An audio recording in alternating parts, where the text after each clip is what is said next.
Assalamualaikum warahmatullahi wabarakatuh.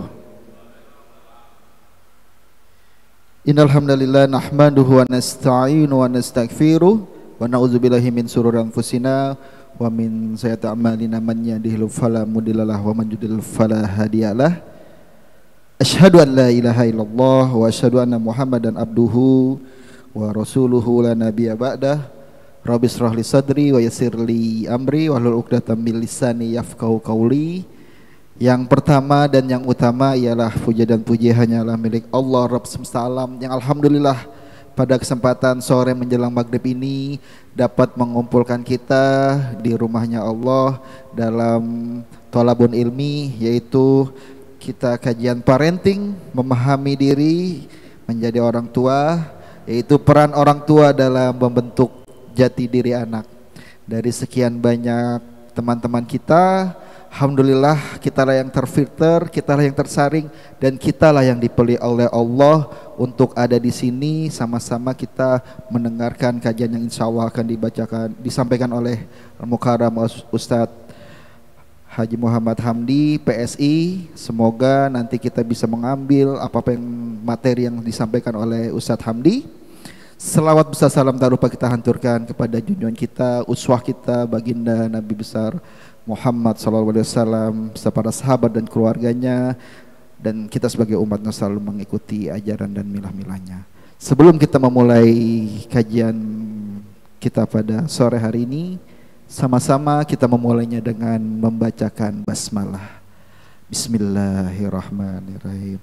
Untuk mengawali kajian kita pada hari ini, sama-sama kita mendengarkan kalam ilahi yang akan disampaikan oleh Akhina Teguh.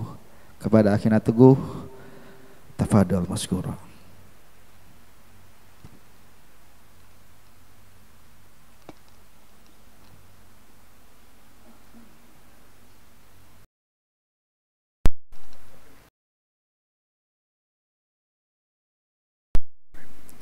Assalamualaikum warahmatullahi wabarakatuh. A'udzu billahi minasy syaithanir rajim. Bismillahirrahmanirrahim. Wasyamsi wa duhaha wal qamari idza talaha wan nahari idza jallaha wal-laili idza yaghshaha was-samaa'i wa ma banaha wal-ardi wa ma tahaha wa nafsin wa ma sawwaha fa'alhamaha fujuraha wa taqwaha qad aflaha man zakkaha wa qad khaba man dassaha kadzabat samudu bitaghwaha idzim ba'atsa ashqaha faqala lahum rasulullahi naqatallahi wa suqyaha fakadzabuhu fa'aqaruha fadamdama alaihim rabbuhum bidambihim fasawwaha wala yakhafu uqbaha. Sadaqallahul adim.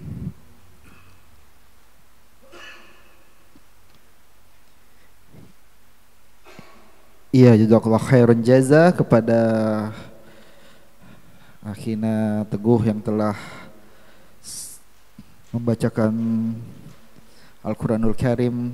Semoga beliau yang baca dan kita mendengarkan mendapatkan kebaikan keberkahan dari Al-Quran. Termaktub dalam hadis, khairukum khairunnas anfa'uhum linnas, sebaik-baiknya kalian ialah orang yang belajar Quran dan mengajarkannya. Dan selanjutnya mudah-mudahan teman-teman kita, saudara-saudara kita yang masih menuju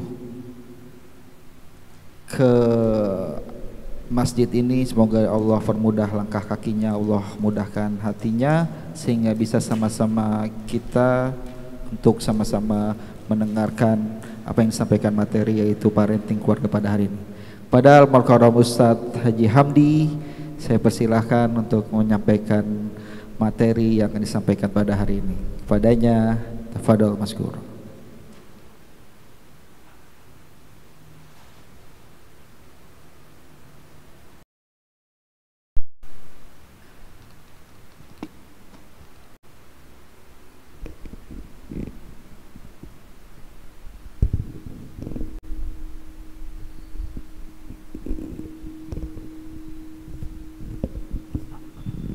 Bismillahirrahmanirrahim. Assalamualaikum warahmatullahi wabarakatuh. Alhamdulillahilladzi arsala rasulahu bil huda wa dinil haq liyudhhirahu 'ala dini kullih walau karihal musyrikun walau karihal kafirun walau karihal munafiqun. Asyhadu an la ilaha illallah wa asyhadu anna Muhammadan abduhu wa rasuluh la nabiyya ba'dah. Sebelumnya izinkan saya mendoakan ya buat bapak ya, ibu-ibunya nggak ada ya. Dengan kehadiran kita semuanya di tempat ini menunjukkan satu komitmen ya dan perhatian yang begitu besar terhadap kegiatan dakwah ya, mobil khusus di lingkungan PT Astra Honda Motor ini. Dan mudah-mudahan Allah Subhanahu wa Ta'ala menuliskan ini sebagai bagian dari pahala kita masing-masing ya. Itu yang pertama. Yang kedua ya, ini menarik sebenarnya ya, karena yang hadir bapak-bapak dan ayah lah ya kan ya. Ini yang hadir para ayah. Meskipun kalau seminar parenting itu kebanyakan yang hadir bunda ya, kebanyakan ya. Pernah di Aceh itu ada seminar ya, mengundang 600 ayah sebanda Aceh ya. Alhamdulillah datang 500 bunda ya, dan 100 ayah ya. Jadi ya lumayan 100 ya. Sedikit, padahal sebetulnya yang berperan paling utama di dalam pendidikan anak ya ayah sebetulnya ya. Nah, di tema kita hari ini adalah pembentukan jati diri ya.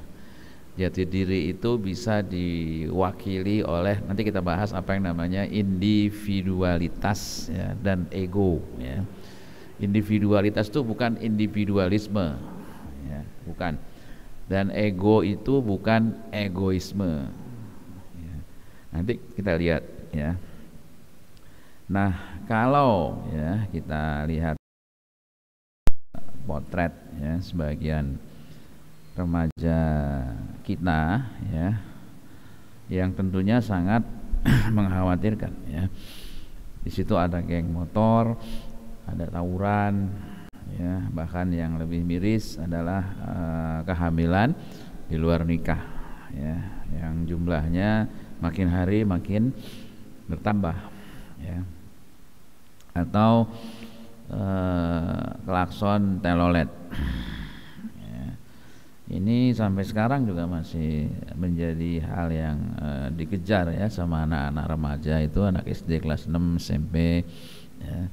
Karena saya tinggal di Kampung Rambutan itu, kalau sore atau pagi mereka ngumpul di depan pintu tol itu ya. Untuk apa? Cuma mau mendengarkan klakson telolet ya. Ya. Ini generasi apa ini ya kan? Ini bahkan pemberitaannya viral katanya, polisi minta klakson telolet saat atur lalu lintas ya. Ini apanya yang hilang berarti ya? Kalau yang ini kan orang yang lagi berhentiin truk lagi jalan diberhentiin ya kan, karena pengen dapat konten ya. Yang lebih miris lagi adalah fenomena kekerasan seksual ya. Ini makin hari makin banyak ya. Yang dilaporkan sebenarnya nggak segini ya. Ini dari 2016 sampai 2024 ya. Enggak, sebenarnya jumlahnya bisa lebih banyak lagi di sini 8 ribuan ya, tapi sebenarnya lebih banyak lagi sebetulnya ya, cuman nggak dilaporkan karena malu ya. Di tempat saya juga begitu, belum lama ada kasus sodomi ya yang dilakukan oleh seorang remaja terhadap tetangganya sendiri ya, anak umur 5 tahun ya. Dan kalau kita ikuti pemberitaan kemarin, belum lama lah ya, seminggu yang lalu gitu, seorang anak umur 8 tahun mensodomi anak umur 4 tahun ya. Dan itu sudah dilakukan sebanyak terhadap 8 orang anak ya. Nah ini apanya yang hilang ya. Nanti ada kaitannya dengan jati diri ya, karena ada yang namanya pedofil ya, pedofilia ya, ini penjahat seksual yang suka anak kecil ya. Nah problemnya kenapa ya, itu yang jadi pertanyaan nanti ya kan. Yang pertama ya tentu ada penjahatnya, ada laki-laki jahatnya ya, yang mengalami penyimpangan seksual, dan biasanya mereka juga pernah dilecehkan, biasanya pelaku adalah korban ya. Dan yang paling penting adalah 3 hal ini.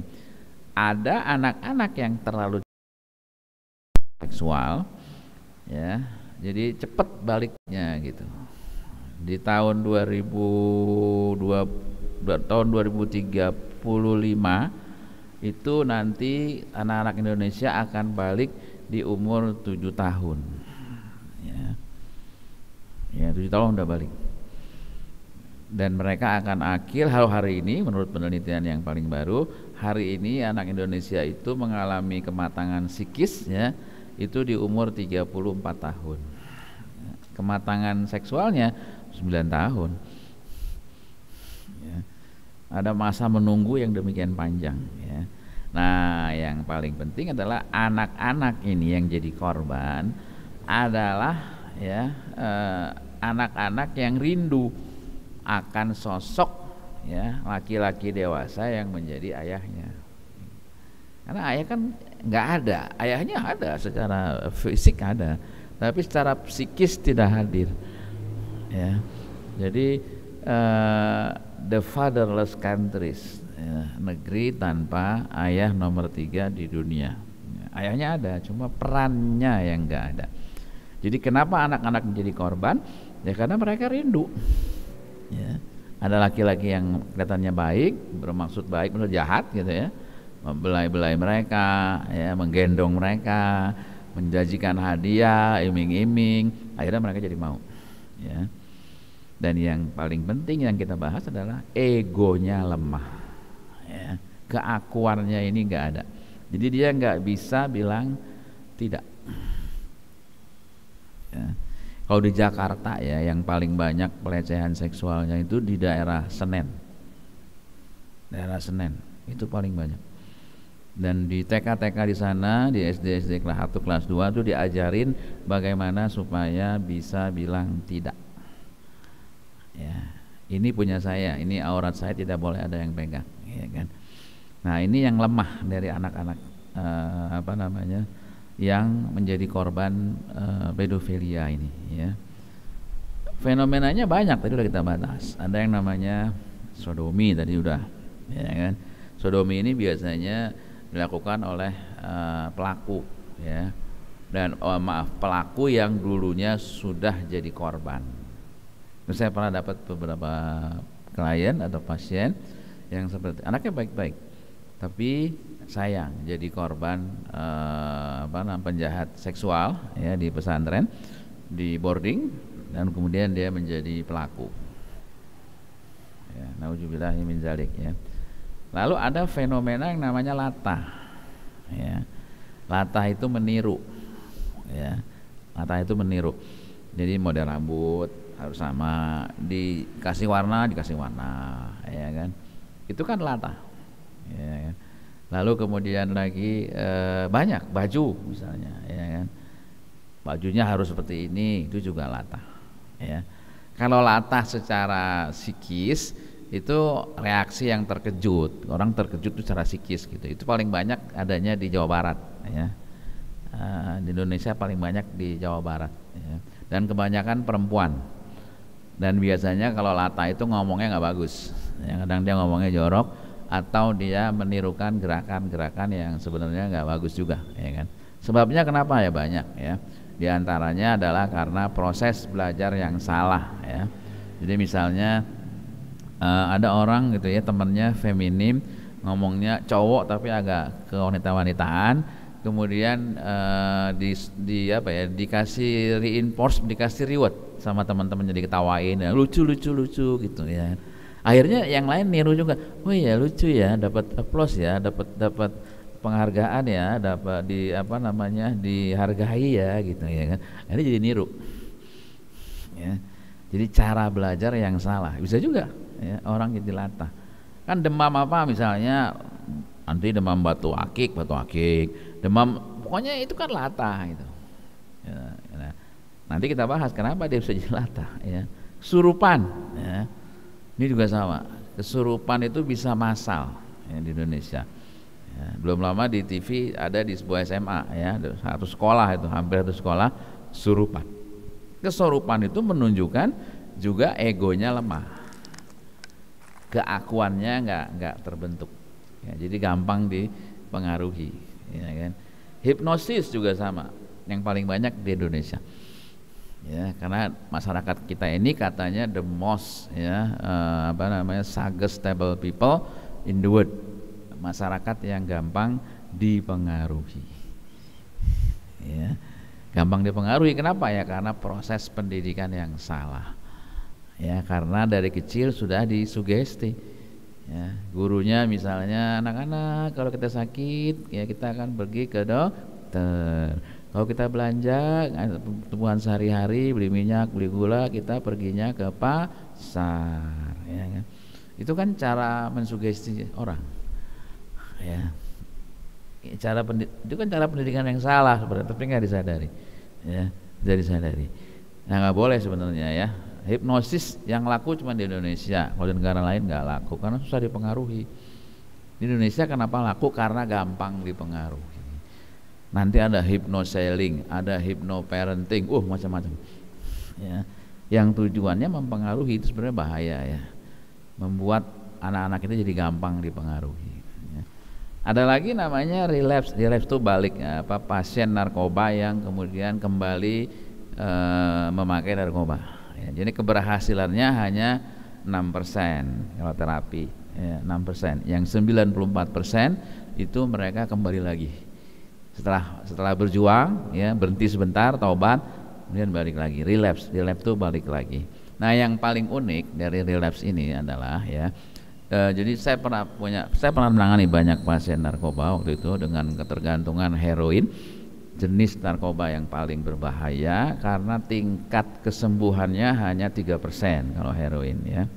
Dan orang cukup 3 kali pakai aja udah kecanduan. Bahkan ada sebuah kasus seorang remaja yang baik-baik ya, anak baik-baik, kecanduan heroin gara-gara nonton seminar narkoba. Gak ada masalah, nonton seminar.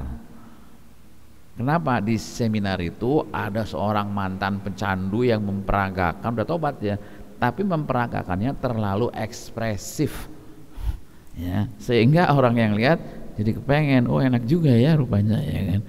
Nah sebelahnya bandar ya, gimana mau pakai nggak? Sekali pakai gratis, 2 kali, 3 kali gratis ya kan. Bener, 3 kali gratis, 3 kali kecanduan. Karena heroin cukup 3 kali ya, cukup 3 kali pakai udah kecanduan, saking dahsyatnya itu ya. Ya kan lucu ikut pakai narkoba hanya gara-gara lihat seminar narkoba ya. Ini bandar itu nyarinya cuma di 2 tempat biasanya yang banyak ya. Satu di tempat rehabilitasi narkoba, itu depan-depannya bandar biasanya, orang jualan, ada jualan mie ayam, jualan macam-macam ya, cuman kita nggak tahu yang benar mana, yang benar mana nggak tahu. Kenapa? Karena di dalamnya pasien, pasarnya dia ya. Yang kedua ya di seminar narkoba ya. Itu banyak bandar yang hadir. Jadi jangan dikira orang yang anak-anak yang baik-baik aja, enggak, bandar juga hadir. Ya, bandar yang hadir. Dan yang paling miris adalah ya, ada pasien yang udah lama ya berhenti tobat gitu ya. Tobat. Lalu kemudian dia kecewa lagi. Hanya karena apa? Dia hanya mendengar suara musik yang musik itu biasa dia dengar kalau dia pakai zaman dulunya. Jadi melekat rupanya. Ada asosiasi yang demikian kuat, dengar musik itu jadi pengen pakai. Ya. Jadi ada sugesti yang tidak akan pernah hilang selama dia hidup. Itu dahsyatnya heroin. Sugestinya nggak akan pernah hilang selama dia hidup. Baru hilang waktu dia mati. Itu susah mengendalikannya. Sugesti. Jadi orang pakai narkoba kan pakai heroin pakai sendok. Digituin misalnya lagi makan, jadi kepengen pakai lagi. Karena makannya pakai sendok. Ya. Sugestinya susah hilangnya. Ya. Ada yang 10 tahun sudah bersih nggak makan narkoba, di tahun ke-10 kecewa, nyuntik dengan dosis terakhir di 10 tahun yang akhirnya meninggal. Ya. Jadi ini yang digambarkan oleh hadis, ada orang yang melakukan amalan surga, tapi menjelang akhir hayat dia melakukan dia ke dalam neraka. Nauzubillah min dzalik. Jadi ini pentingnya kita istiqomah ya, konsisten. Geng motor tadi juga ada kita bahas. Ya. Nah, semua ini disebabkan karena ya ketidakmandirian. Ya. Anak-anak ini nggak bisa tampil mandiri. Gitu, ya. Gimana mau mandiri? Motornya dari orang tuanya, ya. Pulsanya dari orang tuanya, ya kan? HP-nya dari orang tuanya, semuanya dari orang tuanya.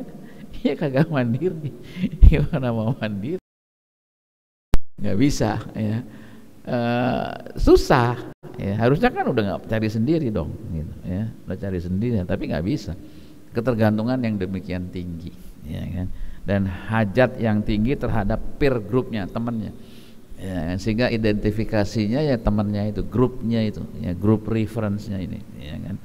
Dan dia nggak berani tampil beda, ya, nggak bisa menunjukkan gue banget ini, nggak ada, gitu, ya kan? Nggak bisa bilang enggak, ya kan? Ya, banyak indikasinya. Nah, sebabnya kenapa ya? Sebabnya ya karena pembentukan jati diri yang gagal. Ya, jati diri yang gagal, nggak terbentuk itu, egonya itu nggak terbentuk, ya. Keakuannya nggak ego itu bukan egois, ya. Individualitas itu keunikan, ya. Keunikan itu namanya individualitas, ya. Ego tuh akunya nih, ya. Makanya di usia berapa? Di usia ya 0 sampai 7 tahun harusnya. Di usia itu ya anak jangan dibatasi. Di usia itu anak lagi egoismenya. Fase di mana semuanya punya dia. Biarin, nggak apa-apa. Nah, orang tua enggak, akhirnya ngelarang, ya. Anaknya nggak mau berbagi, kamu nggak boleh, dosa loh, ya, pelit, ya kan. Kasih, ya kan. Nggak apa-apa nggak berbagi di usia 0 sampai 7 tahun, ya. Dan orang tua sekolah mencoba menyeragamkan, TK diseragamin, ya. Ini nggak boleh ya sebenarnya, ya, dalam pendidikan yang fitrahnya, ya kan. Pendidikan yang baik itu pendidikan yang berbasis kepada fitrah. Nah, fitrah di usia itu adalah anak-anak yang pengen tampil sendiri, pengen egois, ya biarin aja. Di TK akhirnya dikasih seragam, ya. Meskipun seragam, ya, mereknya beda, ya kan. Cara nganter orang tua ke sekolahnya beda. Ada yang pakai mobilnya macam-macam, ya kan. Ada yang naik motor, nggak bisa. Sepatunya diseragamin, ya. Yes, oke, tasnya beda, ya. Nah, sekolah kadang-kadang pengen menyeragamkan, ya, diseragamin semuanya, ya. Jangan, ya, TK itu nggak ada kurikulumnya, ya. Karena itu adalah fase-fase keunikan. Jadi biar aja dia, ya. Ini kesalahan kita sehingga yang terjadi ya anak-anak yang gampang dipengaruhi tadi itu, gitu, ya. Karena dari kecil udah diarahin, ya, udah dibentuk sedemikian rupa, harus begini, harus begitu, ya kan. Wah, itu repot, ya. Mesti disiplin, ya kan. Waduh, lebih parah lagi, ya kan. Ya. Nah, itu jadi fasenya di usia berapa? 0 sampai 7 tahun. Siapa yang berperan? Yang berperan adalah ayahnya, ya kan? Ya, ayah itu role model, ya. Buah apel kalau jatuh tidak akan jauh dari pohonnya. Begitu anak, begitulah bapak. Ya, jadi ayah ini sangat penting sebetulnya, ya. Nah, fase pembentukan jati diri yang kedua adalah di usia 7 sampai 10 tahun, ya. Ini fase pembentukan karakternya. Yang paling utama di 0 sampai dengan 7 tahun, ya. Jadi jangan diarah-arahkan, jangan bahkan udah dites bakatnya gitu, ya. Pakai jari bisa ketahuan bakatnya jadi apa, itu terlalu sederhana, ya, terlalu menyederhanakan bakat. Nggak bisa, ya, nggak bisa, nggak akan terukur, ya, nggak akan terukur, ya. Nah, kenapa anak butuh individualitas, ya kan? Ya, pertama, manusia adalah makhluk yang individual, ya, bukan cuma makhluk sosial, ya. Dia juga makhluk individual, jadi dia juga berhak, gitu, ya kan, hidup sebagai dirinya sendiri, ya, tidak boleh disama-samakan dengan orang. Dia sudah bisa menentukan siapa dirinya, ya kan, oh gua kayak gini, kayak gitu, nanti peran di masyarakatnya itu akan mudah, gitu. Dia akan berperan sesuai dengan bakat dan kemampuannya. Sayangnya itu nggak muncul, gitu, ya kan, sayangnya nggak muncul, ya kan. Yang kedua, pertanggungan jawab di akhirat, ya, itu sifatnya sendiri-sendiri, ya. Jadi nggak bisa gitu seorang anak menyalahkan lingkungan atau kita menyalahkan orang lain, itu nggak bisa, ya, nggak bisa, ya, nggak bisa. Semuanya nafsi-nafsi, sendiri-sendiri. Bahkan setan pun nanti di akhirat, ya, dia akan berkata gitu, ya, bahwa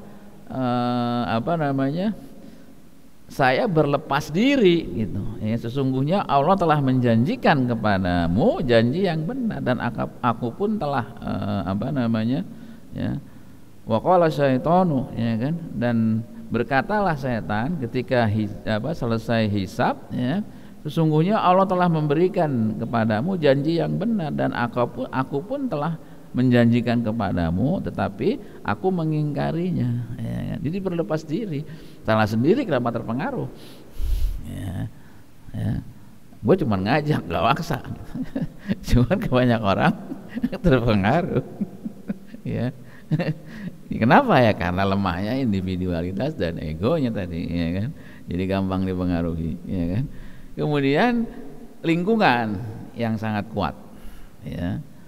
Lingkungannya kuat pengaruhnya, ya, negatif maksudnya, demikian kuat. Apa sih yang nggak ada di HP gitu, ya, semuanya ada itu. Kalau kita buka HP itu semuanya ada, ya, baik yang negatif, terutama yang negatif banyak banget. Ya, kalau dia nggak punya ego, nggak punya individualitas, ya dia akan kepengaruh. Belum lagi lingkungannya, temennya misalnya, kamu nggak ngerokok ya, parah nih, nggak maco loh, ya sebentar aja, dikit aja, parah banget sih, ya kan. Nah, iya deh katanya, ya, dikit mah nggak apa-apa, pengaruh lagi, ya kan. Dan yang berikutnya adalah tuntunan syahadat. Ketika kita bersaksi, ya kan, asyhadu alla ilaha illallah wa asyhadu anna muhammadar rasulullah, ya, dan aku bersaksi Allah Tuhan kami, ya, dan Muhammad adalah Rasul, ya, berarti konsekuensinya adalah dia harus mengikuti, ya kan, apa yang diajarkan oleh agamanya, ya, tidak bisa menolak sebagian-sebagian. Itu konsekuensi syahadatain, harus dilakukan. Ketika syahadat, yang ikut Islam, aturan Islam yang harus dia ikuti, ya kan? Nah, ini butuh individualitas dan ego tentunya, ya kan. Nah, lalu yang paling penting, kenapa ayah sebagai pendidik ego? Karena yang paling egois di rumah ya ayahnya, ya kan. Yang paling egois ya bapaknya, ya kan? Bukan yang lain. Nggak apa-apa, ya, ayah egois tuh nggak apa-apa. Justru dari situ muncul nanti egonya itu akan muncul dari situ, gitu, ya kan. Dan hanya ayah yang bisa membangun anak yang maco itu, ya kan, anak yang maskulin itu ya bapaknya, gitu, ya. Nggak bisa bundanya, gitu, ya, nggak bisa, ya. Bunda itu biar bagaimanapun feminim, ya, nggak bisa diajarin maskulin tuh nggak bisa, ya, nggak bisa, ya. Dan hanya ayah yang bisa mendidik kemandirian, ya, karena ayah memang orangnya mandiri. Apalagi kalau dari dulu dia orangnya punya kemandirian yang tinggi, semua cari duit sendiri, apa sendiri, dan tentu itu berpengaruh pada diri, ya kan. Nah ini yang nggak ada ya pada ayah kita, pada ayah-ayah zaman sekarang, ya kan. Untuk apa anak-anak itu punya jati diri, punya ego, punya individualitas, ya kan? Ya supaya percaya diri, ya kan? Supaya percaya diri, ya. Sayangnya kan nggak terbentuk tadi gitu, ya kan, dari kecil udah nggak terbentuk sehingga muncul anak-anak yang nggak pede, ya, nggak percaya diri dan lain sebagainya, serba takut, ya. Coba kalau dipupuk dari kecil, ya kan, misalnya dia lagi menggambar gitu, ya kan, kita puji dia lagi, gambarnya bagus, kamu hebat gitu, ya kan, tempel gambarnya, ya kan, di bingkai. Nah itu yang akan membentuk percaya diri gitu. Nah kebanyakan orang tua biasanya ya cenderung lebih menginginkan apa yang ada di otaknya, anaknya harus begini, harus begitu gitu, sehingga anak jadi kehilangan keunikan. Jadi fitrah eksploratifnya hilang, ya, karena dirampas oleh orang tua. Ya. Keberanian untuk tampil beda, ya, ini yang enggak ada. Kalau dia nggak dididik dari kecil, kamu ini adalah hebat, kamu ini adalah jago, kamu ini adalah pintar, ya kan, dalam bidang tertentu, ya, dia nggak bisa tampil beda. Akhirnya dia ngikut aja. Kemana temennya bilang, dia ngikut. Ya. Jadi jangan salahkan dia kalau dia terlibat dengan geng motor, kalau dia terlibat dengan narkoba dan kejahatan lainnya, ya kita introspeksi bapaknya. Udah membentuk ego dan individualitasnya belum? Karena ego dan individualitas itulah yang akan membuat dia punya daya tangkal untuk menolak yang negatif. Enggak, saya nggak mau, itu dosa, ya, itu nggak boleh, ya. Nah itu ada nggak? Gitu. Ya. Itu gunanya membentuk ego dan individualitas, ya. Ya jangan salahin dia kalau terlibat kayak tadi geng motor lah, apa segala kejadian sama pedofil, sama disodomi segala macam, ya karena dia nggak bisa nolak, ya, nggak bisa bilang enggak, ya. Jadi jangan salahin anaknya gitu. Introspeksi dulu, ada yang salah enggak dari pendidikan kita selama ini, ya.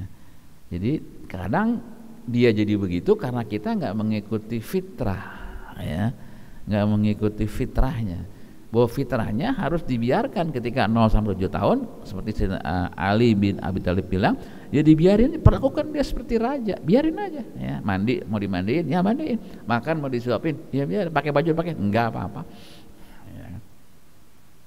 Anak kita nggak sabar, ya. Pengen anak disiplin. Kita kadang menjadikan anak itu adalah sebagai etalase di rumah. Harus tampil begini, harus pakai kerudungan, harus begini, harus begitu, nggak boleh nakal, nggak boleh ini, nggak. Itu kan etalase. Sementara di luar dia buang kotorannya. Di luar ikut geng motor, di luar ngerokok, di luar mabuk-mabukan. Naudzubillah min dzalik. Ya, karena di rumahnya, ya, dituntut harus begini, harus begitu, tanpa diajarin yang sebenarnya, ya, kan? Unik ini juga nggak ada, hilang juga, ya, ini hilang, ya. Karena ya sebentar ya, untuk bisa menjadi pemenang, ya, seperti misalnya Putri Aryani, ya, atau ini yang ini namanya Hi Ah-lee, ya, seorang gadis di Korea yang lahir dalam cacat, jadi jari-jarinya tuh nggak kayak kita gitu ya, cuman segini tengah gitu. Jari-jarinya tuh setengah gini gitu, ya. Lahir dalam keadaan cacat, ya kan. Tapi apa yang terjadi? Ibundanya begitu luar biasa. Ibundanya lah yang mengajarkan piano, ya, sehari itu 8 sampai 9 jam main piano, ya, dan dia lihat anaknya punya bakat di situ, ya, dan akhirnya dia menjadi satu di antara 5 pemain piano tingkat dunia 5, ya, pemain piano terbaik saat ini. Ya. Jadi nggak ada yang sia-sia, ya, nggak ada yang jelek kalau orang tua bisa ngelihat keunikan. Ketika Allah ya mentakdirkan Putri Aryani dalam keadaan buta, ya, lahir dalam keadaan buta, ya kan. Tetapi Allah Subhanahu wa taala memberikan anugerah kepada Putri Aryani berupa suara yang begitu luar biasa. Orang buta memang nggak bisa melihat, ya, tetapi dia bisa melihat dengan mata hatinya, gitu. Ya, bahkan ada orang yang Stevie Wonder misalnya, ya kan, penyanyi zaman dulu, atau Ramana Purba, ya kan, zaman dulu buta, dia bisa menjadi penyanyi terkenal, ya. Jadi ketika Allah menutup satu saluran, misalnya inderanya mengalami kendala atau apa, handicap, tapi kan Allah memberikan channel untuk dia tumbuh, ya, dalam bidang yang lain. Musa misalnya buta, ya kan, tapi sanggup menghafal Al-Quran. Najah misalnya cerebral palsy, kelumpuhan otak, ya, tapi bisa menghafal Al-Quran 30 juz. Jadi selalu saja ada, ya kan, keunikan yang ada pada seorang anak, ya, ketika orang tuanya bisa melihat itu, gitu, ya kan. Dan untuk menang ya paling mungkin ya dengan kalau hebat susah, ya, banyak saingannya. Yang paling gampang ya unik. Cuma itu kalau mau cepat berhasil. Dari mana kita melihat keunikannya, gitu, ya kan? Ya dari dua hal ini, ya kan? Dari dua hal ini, ya kan? Keistimewaan fisik, ya kan, panca indera kayak Putri Aryani suaranya, ya kan, ya. Atau seperti misalnya Esrep Ermagan, seorang pelukis buta yang lahir di desa di Turki, ya, buta matanya. Mana ada orang buta bisa melukis, kagak tahu warna. Lahir dalam keadaan buta tuh nggak tahu warna, nggak bisa bedain warna, tapi Ermagan, ya, bisa melukis. Bahkan dipanggil sama Presiden Bill Clinton waktu itu, direkam di bagian otak depannya di Harvard apa yang terjadi ketika dia sedang melukis, ya kan. Rupanya terjadi ada cahaya di bagian menyala di bagian frontal otaknya. Itu mukjizat yang Allah berikan kepada dia, ya, bukan mukjizat, keistimewaan, ya kan, ya, yang Allah berikan kepada dia, ya. Sifat yang produktif, ya, membentuk potensi, mengelola, memimpin, melayani. Apakah dia senang mendengarkan orang lain ngomong, apakah senang merawat binatang, ya, atau bagaimana, ya. Harusnya ini yang dilihat, ya. Inilah keunikan anak-anak kita, ya. Saya sayang ya tadi, ya, masalahnya, ya. Nah itu, ya, para ayah sekalian, unik, ya, dan dia punya visi idealnya. Ya, ke depan mau jadi apa, gitu. Kamu kalau sudah besar pengen jadi apa, itu kan visi, cita-cita di masa depan, ya, apa yang akan kamu perbuat, ya kan? Dan kita nggak boleh intervensi di situ, ya. Orang tua kadang-kadang suka nggak sabaran, pengennya visinya dia, anaknya harus hafal Quran, anaknya harus seperti Imam Syafi'i misalnya, ya kan, ya. Imam Syafi'i memang umur 8 tahun sudah hafal Al-Quran, umur 10 tahun sudah memberikan fatwa, ya. Tapi apa iya anak kita bisa? Imam Ahmad rahimahullah pernah mengatakan dalam kurun waktu 200 tahun ke depan, ya, Allah Subhanahu wa taala belum tentu menciptakan orang seperti Syafi'i, ya. Atau kita pengen anak kita seperti Muhammad Al-Fatih misalnya, ya kan? Apa iya anak kita punya infrastruktur bakat seperti Muhammad Al-Fatih? Kan belum tentu juga, ya. Jadi kadang ambisi orang tuanya yang dikedepankan, anaknya harus begini, ya kan. Bahkan umur 5 tahun udah masukin pesantren, gitu. Aduh, lebih parah lagi, ya. Sambil nangis anak jerit itu, ya, kemarin di media itu, ya kan. Karena nggak mau berpisah dengan orang tuanya, ya kan. Ya, untuk apa, ya kan? Masih kecil, ya. Dia masih butuh kasih sayang orang tuanya, perhatian orang tuanya. Nanti kalau mau ke pesantren, ya kan. Ya. Jadi kreatif, ya. Kalau dikembangkan ego dan individualitasnya, ya kan. Dan gue banget, nah ini yang paling penting nih, gue banget. Ya, jadi khas dia itu yang nggak ada hari ini. Ya, karena tadi sudah dirampas oleh lingkungan, oleh orang tuanya, oleh pendidikan dan lain sebagainya. Jadi anak-anak nggak gue banget, nggak bisa dia tampil. Ya. Nah lalu bagaimana caranya? Ya kan, bagaimana caranya supaya dia punya jati diri, punya ego dan individualitas, ya kan. Pertama ketika dia lahir, ya nangis, oe gitu, ya azankan dia. Ya, kita jangan pakai WA, jangan pakai speaker HP, ya ayahnya jauh. Pakai handphone. Diajanin aja amat sih, ajan aja Allahu Akbar di telinga anak kita gitu kan ya. Itu penting, itu suara pertama yang dia dengar adalah kalimat-kalimat yang terkait dengan keimanan, ya kan. Beri nama yang unik, ya, karena dalam Islam nama itu doa. Jadi kalau Shakespeare pernah bilang apa arti sebuah nama, dalam Islam ada artinya banyak. Nama itu adalah harapan.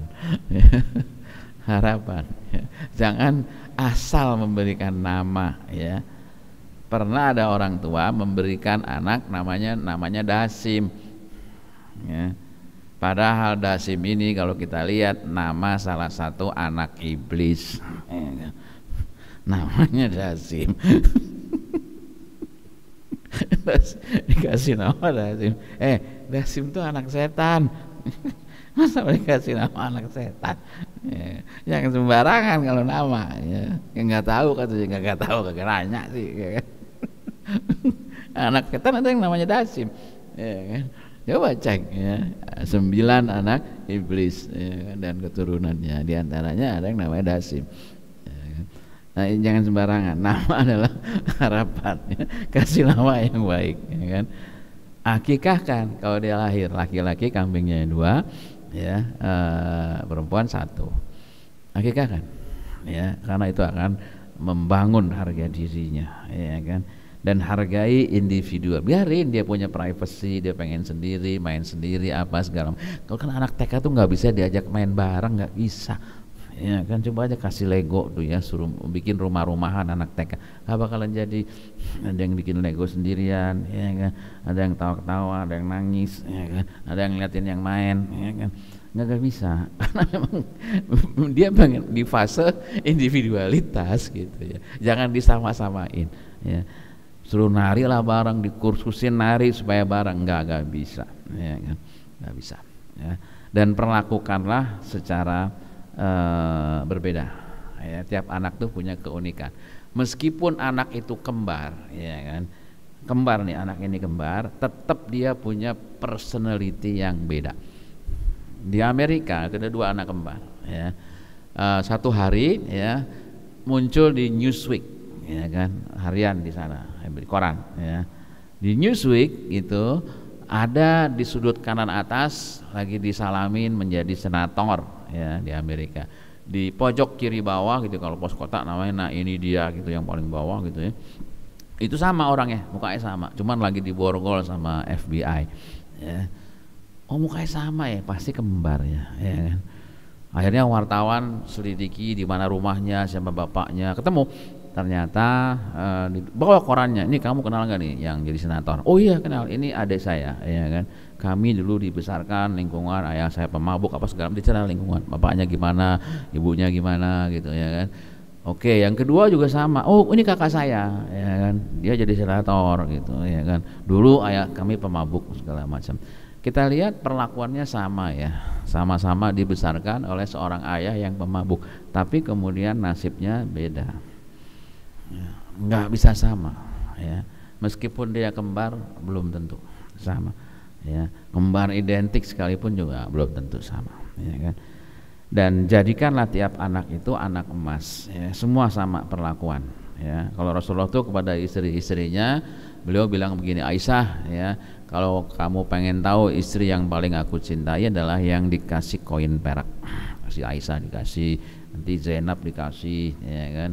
Kemudian dikumpulkan oleh Rasulullah, ya. Rasulullah berkata lagi, ya, barang siapa yang ingin tahu ya istri yang paling aku cintai, dia adalah ya istri yang diberikan ya perak, ya.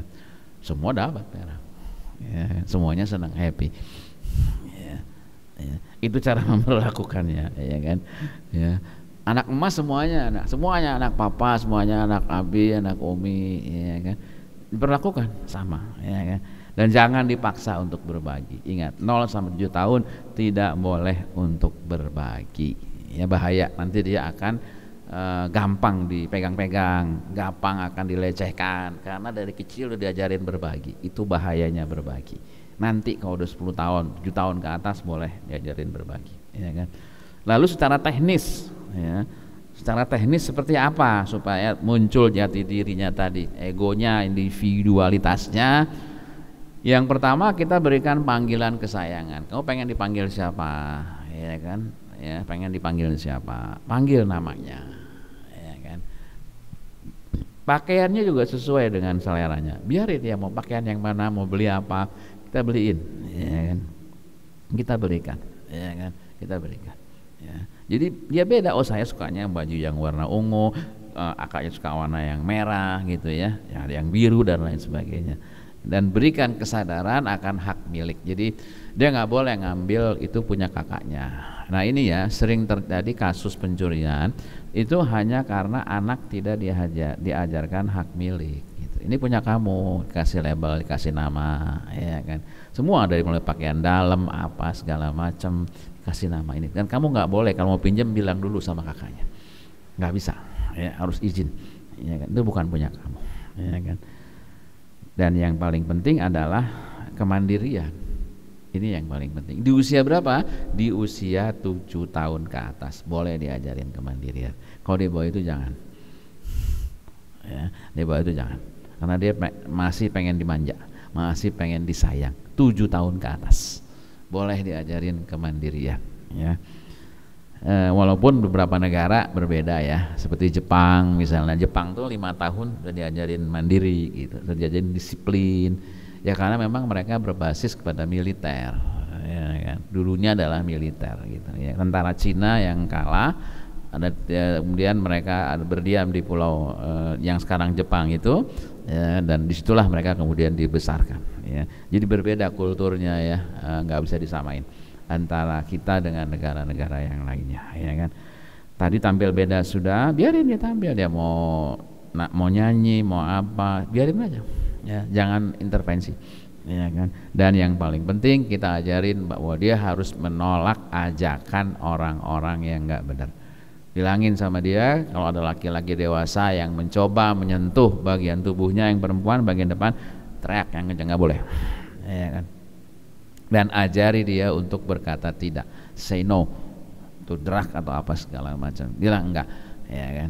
Jadi, caranya bagaimana? Caranya ya, kamu misalnya gini, hari ini kamu perasaannya gimana sayang? Oh aku lagi sebel, aku lagi marah. Itu caranya itu untuk ngajarin dia berkata tidak, ya kan. Jadi biarin. Kalau aku pinjam boleh nggak? Ya, ini, oh jangan, nggak boleh mama, nggak boleh pinjam, ya kan, nggak boleh ya, ini punya aku. Ya udah, itu dia bisa bilang enggak, ya kan.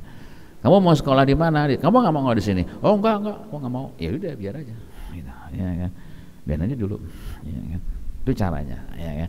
Ciptakan momen ekspresi diri, biarin dia mengekspresikan dirinya, kasih kesempatan, kasih panggung, ya, jangan orang tuanya yang dominan, ya kan. Tadi sudah, ya.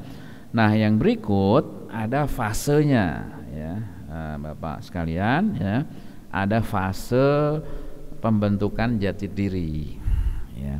Yang pertama adalah namanya self introduction. Jadi dia mengenal dirinya dulu, ya. Biarin dia mengenal dirinya dulu, ya kan. Tadi lewat hal-hal tadi, ya kan, lewat mainannya punya dia apa segala macam, ya kan. Dia yang misalnya pendek gitu ya kan, biar aja aku pendek ya gitu ya kan, aku nggak bisa ini, aku nggak bisa itu gitu ya kan. Nah itu boleh kita berdialog di situ ya kan, sampai nanti dia bisa menerima bahwa dirinya pendek ya. Nggak setinggi adiknya tinggi-tinggi, dia pendek ya kan. Ya kita jelasin di situ ya, pendek itu kan bukan berarti nggak bisa sukses gitu. Banyak orang-orang yang tidak terlalu tinggi tapi sukses ya kan. Ini bukan apa namanya, kita bisa dialog dengan dia ya kan, kita bisa diskusi. Banyak orang-orang yang pendek justru sukses ya kan. Contohnya banyak, ada penyanyi, ada siapa segala macam ya kan, sampai dia bisa menerima dirinya sendiri. Kadang-kadang jadi depresi, jadi nggak percaya diri ya. Nah itu peran kita membantu meyakinkan dia bahwa pendek ataupun cacat ataupun apa bukan berarti halangan ya kamu untuk sukses gitu. Seperti misalnya Thomas Alva Edison ya, dipecat dari sekolahan, dikeluarin, di drop out ya kan, karena sekolah nggak bisa ya, nggak bisa ngikutin pelajaran. Ibunya kemudian yang mendidik dia gitu ya, menjadi seorang ilmuwan yang sukses ya kan. Nah yang paling tinggi tentunya, bukan yang paling tinggi, yang berikutnya adalah dia bisa mengarahkan dirinya sendiri, self direction. Sholatnya sudah nggak diperintah lagi ya kan, bangun sudah nggak dibangunin ya kan, pakai baju segala macam udah bisa sendiri ya kan, uang jajan dia bisa kelola sendiri ya, udah bisa mengarahkan dirinya sendiri. Aku mau begini, aku mau begitu gitu. Nah itu bagus ya kan, sampai nanti dia bisa mengelola diri ya kan. Ketika ada tekanan ya, ada ajakan yang enggak, dia bisa nolak, bisa berkata enggak ya, self management ya.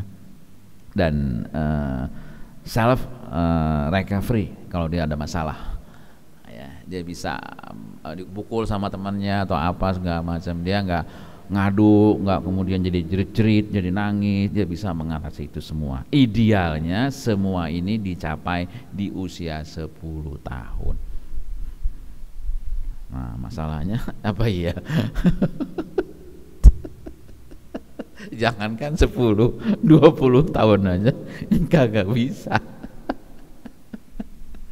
Jangankan 10, 20 tahun aja kagak bisa ya. Itu problem anak sekarang, tidak akil ya, balik tapi tidak akil. Ada kesenjangan antara akil dengan balik. Harusnya sama ya, umur 14 tahun dia akil dan baliknya itu sama, tapi ini enggak terjadi ya, tidak terjadi. Anak sekarang cepat balik tapi tidak akil, enggak matang ya, secara itu yang jadi akar masalah ya kan.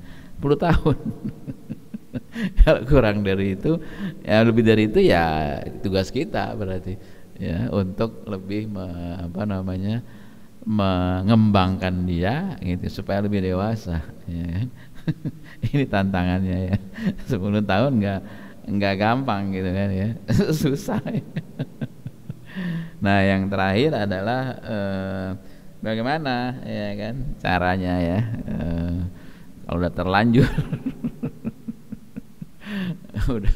udah terlanjur ya gimana caranya ya. Ya ayah dan bunda ya harus membersamai dalam hal ini ya, dibentuk emotional bondingnya gitu ya kan. Emotional bonding itu adalah kedekatan antara ayah bunda dengan ayahnya, terutama kalau bundanya mungkin udah dekat ya, ayahnya ya, yang penting tuh ayah ya, dengan anak ya. Usahakan waktunya di apa ya, di baik ya, waktunya diperbanyak ya untuk anak-anak kita ya. Ya ada gubernur di zaman dulu, saya lupa namanya siapa ya gubernurnya itu, gubernur di kota Hims di Irak ya kan. Gubernur yang dikomplain oleh rakyatnya gitu ya kan, karena gubernur ini kalau datang ke kantor gitu ya selalu telat, datang menemui, bukan kantor sih, menemui warganya itu telat gitu. Sampai ke Umar bin Khattab ketika itu panggil rakyatnya gitu ya, panggil dia, kamu benar suka telat gitu ya kan, kalau menemui warga kamu ya kan. Ya Amirul Mukminin sebenarnya saya nggak mau ngomong soal ini, ada komplainnya banyak, kalau malam nggak mau terima tamu ya kan. Terus kemudian ketika di akhir bulan gitu ya, ada saat pertemuan itu dia juga suka telat, suka absen bahkan ya kan. Kenapa nih, banyak komplainnya gitu ya. Sebenarnya saya nggak mau jawab gitu, tapi ya udahlah karena di peta kompli begini ya saya jawab aja gitu ya. Pertama, kenapa saya keluarnya agak telat gitu ya, karena saya mesti bantuin dulu, membersamai istri saya, membersamai anak-anak saya dulu ya kan, bikin adonan apa segala macam, baru saya menemui warga ya kan. Itu kan alasan yang luar biasa gitu. Gubernur bayangin ya kan, masih bantuin istrinya ngadon roti, ngajak main anaknya segala macam, baru saya keluar dengan warga, bertemu dengan warga ya. Nah ini kan selevel gubernur gitu ya kan ya. Luar biasa kan, masih ya menemani anak-anaknya, membersamai anak-anaknya ya. Menjadi teman dan mentor ya. Jadi peran kita berubah kalau udah dewasa, udah remaja ya kan, udah lewat 10 tahun, 15, 16 gitu ya, berubah menjadi teman ya kan.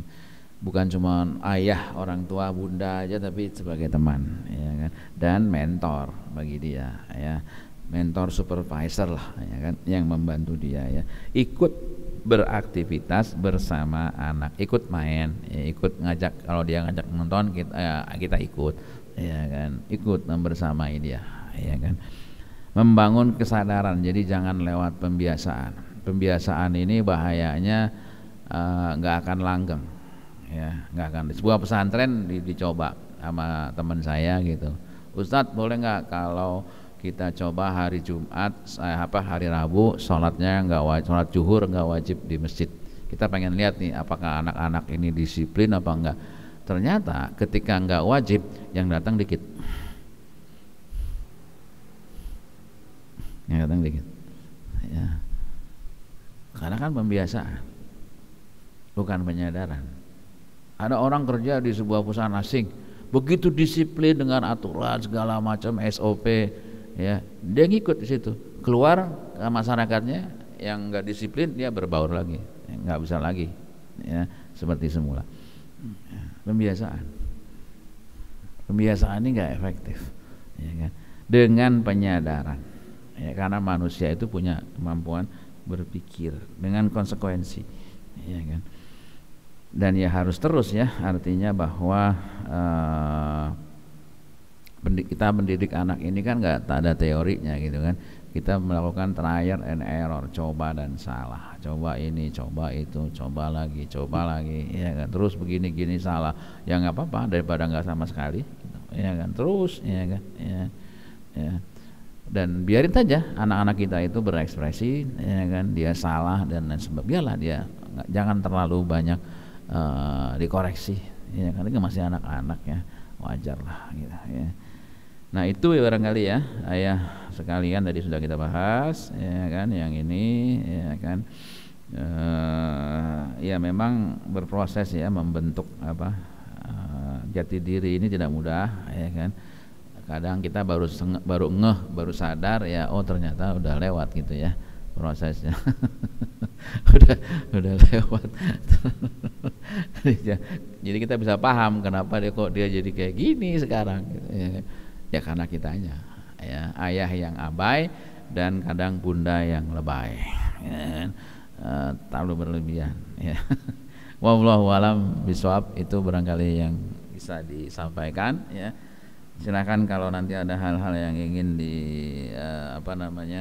elaborasi lebih jauh ya, ingin disampaikan, ada yang mungkin sharing atau menanyakan problem-problem terkait dengan pendidikan anak-anak ya, silahkan ya. Terima kasih. Assalamualaikum warahmatullahi wabarakatuh. Ya, jazakallahu khairan jaza kepada Ustadz Hamdi yang telah memberikan materinya parenting tentang ayah untuk kita semua. Mungkin di sini para jamaah yang ada di sini ingin bertanya 1 atau 2 pertanyaan.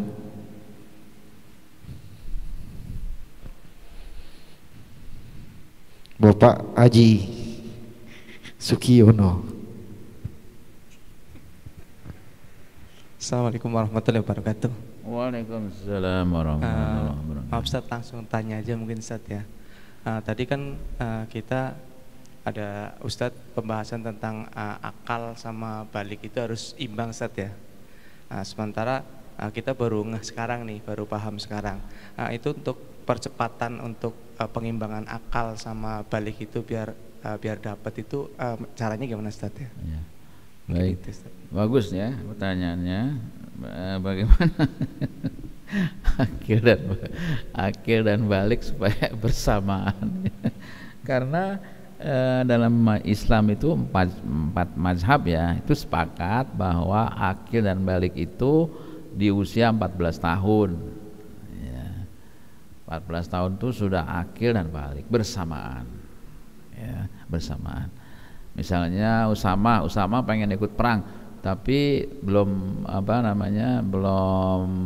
berapa 15 tahun waktu itu, nggak boleh magang dulu, ya kan, nggak boleh. Udah balik, udah akil, cuman masih belum 15 tahun baru boleh ikut perang. Ya, dulu begitu, dulu para sahabat tuh usianya muda-muda ya. Saudara-saudara kita yang mendeklarasikan Sumpah Pemuda tahun 28 umurnya 14 sampai 15, ya kan. Lalu Sudirman jadi jenderal umur 25 tahun, Bung Karno sudah berbicara di depan parlemen Belanda di umur 21 tahun, Hamka sudah merantau ke Mekah di umur 18 tahun. Sekarang ya susah ya, sehingga Bung Karno pernah bilang, berikan kepada saya 10 pemuda, maka saya akan membentuknya menjadi orang-orang yang hebat. Ya wajar beliau bilang begitu, karena ya memang pemuda gitu. Ya, yang sekarang namanya remaja. Remaja dalam Islam tuh nggak ada remaja ya, adanya pemuda. Usia berapa? 14 tahun. Ya, sekarang nggak ada yang namanya remaja. Ya, remaja yang tidak akil. Balik sih balik, ya. Cuman nggak akil. Karena baliknya lebih cepat dibanding dengan akilnya, ya wajar kalau dia nanti terlibat dengan tadi geng motor apa segala macam gitu ya kan, ya karena nggak akil gitu, pertimbangan akalnya, psikisnya nggak matang dia gitu ya kan. Lalu sekarang bagaimana kalau udah terlanjur sudah terbentuk menjadi pribadi yang seperti sekarang ya kan. Ya sebenarnya dalam pendidikan tuh nggak ada istilah terlambat, itu nggak ada, dan tidak ada istilah lebih cepat lebih baik, itu juga tidak ada. Ya, katakan, aduh dia udah ini loh, udah bisa loh dia, enaknya udah bisa, ya kan? Emang perlu di usia itu, ya kan? Belum tentu. Ya kan? Kadang-kadang kita tergoda, ya. Apalagi kalau bandingin sama anak tetangga udah dapat piala misalnya, ya kan?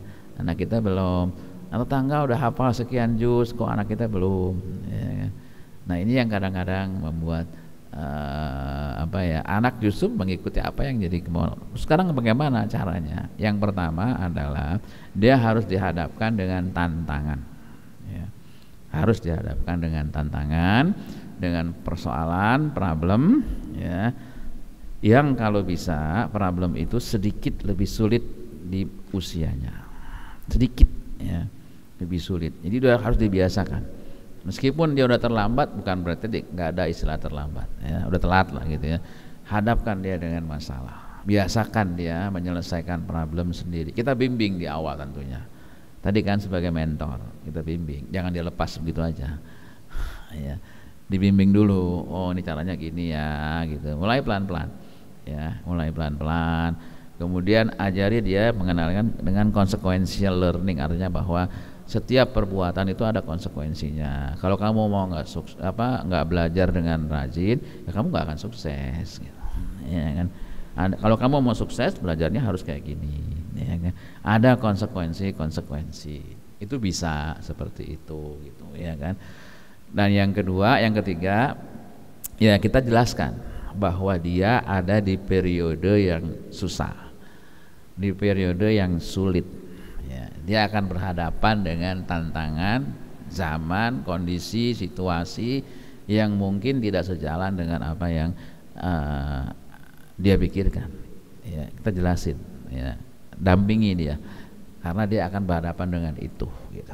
Ya, jangan dilepas begitu aja, karena kalau dilepas kita takutnya dia ke bawah. Ya, tetap itu harus ada. Dan kemudian yang keempat, modalitas ayah itu, ya, adalah doa. Ya, doa seorang ayah itu penting. Ya, itu penting. Ya, jangan sampai ditinggalkan. Ya, ada seorang yang ayah gitu, orang ayah yang berdoa terus, dia berdoa supaya anaknya itu hafal Quran. Ya, bertahun-tahun dia berdoa. Ya, ada kali 20 tahun dan akhirnya anaknya bisa menghafal Al-Quran. Ya, kan? Di usia dia yang udah sangat tua, anaknya sudah bisa menghafal Al-Quran. Jadi doa itu adalah sesuatu yang Nabi Ibrahim juga begitu. Kan Nabi Ibrahim jauh dengan Nabi Ismail itu, jaraknya di Palestina dengan Mekah. Ya. Bagaimana bisa muncul menjadi anak yang soleh? Ya, beliau berdoa kepada Allah Subhanahu Wa Taala. Ya, kan? Doa dengan sebenar-benarnya doa. Ya. Robbi habli minas solihin, misalnya itu doanya Nabi Ibrahim, ya kan? Atau doanya Nabi Zakaria misalnya, ya kan? Itu juga doa, ya kan, dikabulin, ya kan? Ya banyak contoh-contoh dalam Al-Quran, ya kan? Doa itu harus terus dipanjatkan, apalagi kalau ayahnya sering berpergian keluar kota. Nabi kan, orang doa orang yang safar itu kan dikabulkan.